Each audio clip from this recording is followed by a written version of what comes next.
All right, we'll just start with something basic. When people hear the words cultural competency, a lot of the things that come to mind are white people not understanding black people not understanding white people, and there's a problem there. When you hear cultural competency, what does it mean to you? Well, what cultural competencies mean, and a lot of times I use the term interchangeably with culturally responsive. What that really means is that we're giving everyone opportunities at the table, and what that really means is that we are not discounting the cultural capital that our students or our individuals who work for CMS and what they're bringing to the table. We're not asking them to give up anything from the home culture. They're bringing it to the schools, and we're incorporating that into what we're doing. And what our goals are for CMS is basically to educate every child. And the only way we can do that effectively is if we are culturally responsive in our efforts to educate all of our students. Why do you think there's resistance to some of this? There's always going to be resistance to something, to the status quo. In any situation, whether we're talking about educational, traditional education, or we're talking politics, or whatever the situation may be, there's always going to be resistance to changing the status quo. And the reason for that, there's a lot of different reasons for that, but it's more comfortable to do what you know. Right. When you're so locked into, this is how we've always done it, and that is what you're comfortable with. So whenever there's a different perspective that's brought to the table, people are uncomfortable. There are going to be toes that are going to be stepped on. There are going to be folks who are going to feel like fingers pointing at them, and in a lot of cases, it may be. That only tells us that we need to make adjustments, that not only as a system, but as a society, that we need to incorporate all of us, and we haven't been doing that, and this is what we're attempting to do right now. You say something that we're attempting to do right now. Why is it important to do it right now? If there's a community that may be fractured over this, or feelings that are hurt over this, why now? Why not now? These are some things that should have been in place a long time ago. And yes, we are in the South, and we do have situations that, like I said a little bit earlier about tradition. But now is the time. If we're really trying to bring our kids a lot closer to be globally responsive, globally aware, if we're really sincere about those efforts, then now is the perfect time.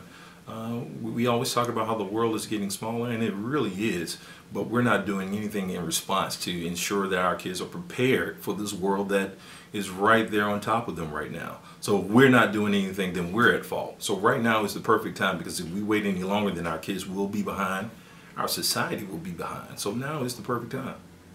I've heard this cultural competency initiative encamped around the fact that we need to close the achievement gap. And when people hear that, they automatically think black students or maybe Latino students aren't keeping up with their white and Asian peers. Can you talk about how you think cultural competency will help with the achievement gap? Well, first, when they talked about, when the conversation about, or the narrative about closing the achievement gap, in a lot of cases is more closing the opportunities gap. We continue to talk about the achievement gap, but we don't always talk about the opportunities that are given to some students. Some students, because of the zip code that they're living in, may not be presented with all of the opportunities that others are presented. So yes, we can talk about closing the achievement gap, but what we really need to be focused on is giving kids an opportunity to really be successful. And if we're not doing that, we're wrong, and we're educators. That should be something that should be the first thing that we should be considering as educators, if we're truly going to educate our kids. If we're just focusing on only the black-white issue, or catching our kids up, in a lot of cases, as the U.S., we're behind other countries, and all we're focusing on is basically closing an achievement gap. We need to close the opportunities gap, and once we do that, everything else will fall into place. And what cultural competency does, it provides that opportunity for all students, whether we're talking about black students, white students, Hispanic students, Asian students. We're talking about giving opportunities to all students so that their perspectives are brought into the curriculum that we have right now. And right now we don't have that. There's one voice in the curriculum right now, and we're doing a disservice to all of our students if we're not bringing different perspectives to what we're teaching. What would you say to people who say, and just a couple more questions, what would you say to people who say, okay, I can see how maybe Latino and Black students can benefit from this, but I don't see how white students or students of privilege can benefit from this. Is there a reciprocal effect to this? Definitely is, because if we're only going to have our students, once they go out into the world and they're only going to be focused on working with other privileged individuals or other only white individuals, right, then fine, what we're doing is perfect. But this is the world, and we have a very diverse world, and if students have no experience with working with other students or seeing the perspectives or even attempting to understand the perspectives of other students, we're not educating those students, whether they're white or black. We're not educating those students. So it is not just something that's solely for our minority students. This is something for all of our students, because if we're trying to transition our society into a society that's globally responsive, not only just culturally responsive, but we're globally aware, then everyone needs to be aware of the other's perspective. And last question, well, maybe last question, I like your responses.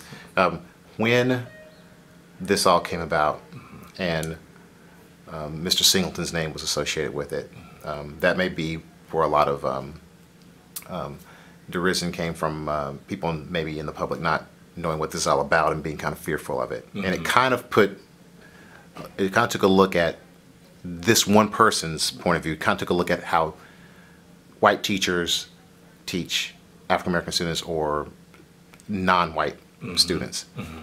You are a leader of teachers in this division. It would seem like, how do you endorse this and let them know that this is something that they may need to have, and you recognize this? Because it may seem like you're saying to them, you know, there's something that you're doing that's incorrect to help these children, when I'm sure they would say, I want the best for, you know, for the students. Yeah. And you know, after a lot of readings and some research that I've done on this, you know, that's kind of a question that everyone has. You know, are you pointing the finger at what we're doing wrong? And there are some things that we're doing wrong. And as I said before, as educators, we should be looking for opportunities to improve our instruction for our kids. And that means that we need to look at ourselves and the strategies that we're taking, the practices that we have, and we need to go ahead and look back at those. We need to reflect and see how those are working. Obviously, there are gaps, there are opportunity gaps all over the place. And there are some things that certain groups are not afforded, and the reason behind that is because and you're probably going to have to cut this, but I'm going to go ahead and tell it, because we just hadn't made the efforts of making the adjustments. We see the data and we know the problem, but we don't do anything about it. So as long as we just ignore it and we just carry on as if it's going to improve itself, we're going to have the same outcomes every time. So do we look at ourselves as if we're doing something wrong? Yeah, we are. We are doing some things wrong. We can't go around and continue to tell teachers and principals and higher ups, other administrators, that we're doing great when the data is showing something totally different. We are a data-driven society, and if we're a data-driven society, then we need to respond to the data. And the data is showing that there are students who are underrepresented in some areas and highly represented in some of our negative areas. So what are we going to do? Are we going to sit back and make sure that everyone is happy, or are we going to do the things that are going to be most effective for our students? And by doing this, it is only the first step. By becoming culturally responsive teachers is not going to answer everything, because there are a lot of other things that are institutionalized that we need to correct. So by doing this, it is the first step. By looking at what we're doing to see what we're doing wrong or what can be improved is a first step. And there is nothing wrong with telling an administrator or teacher that some of their practices need to be adjusted. And as long as we have those crucial conversations, we will be making improvements. Will it happen tomorrow? Will it happen next week? No, it doesn't happen overnight. But as long as we're consistently going out and trying to make some adjustments to help all of our kids, we will be fine. And I do believe that. And I know I babbled on a little bit on that, and I apologize for that. That's perfect. A lot of good answers in there. Yeah. In the end, you mentioned that this will not be something that happens overnight, but what do you expect this process to ultimately achieve? This process that may be laborsome, contentious, that may have hurt some feelings. At the end of the day, I hate using that term, but what do you hope this process will do for the children of CMS? I hope that it will give us our first step, and that first step is long overdue. We've done a lot of dialogue, a lot of conversation about what the problem is. Then now let's figure out what the next step should be. Instead of just having more conversations about the conversations, let's go ahead and start taking some actions. And they can be small. They can be something minimal. And then the next step will be something larger.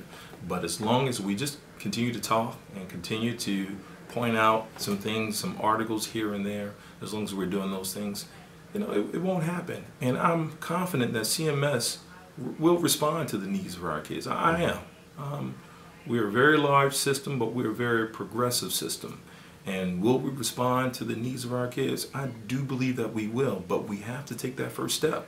And again, the first step now is to move past the dialogue and move into action. And I'm sure that we will be doing that soon. Excellent. So yeah, we'll see how that. All right, I'm going to talk to your DP. He did a good job. Yeah. Oh man.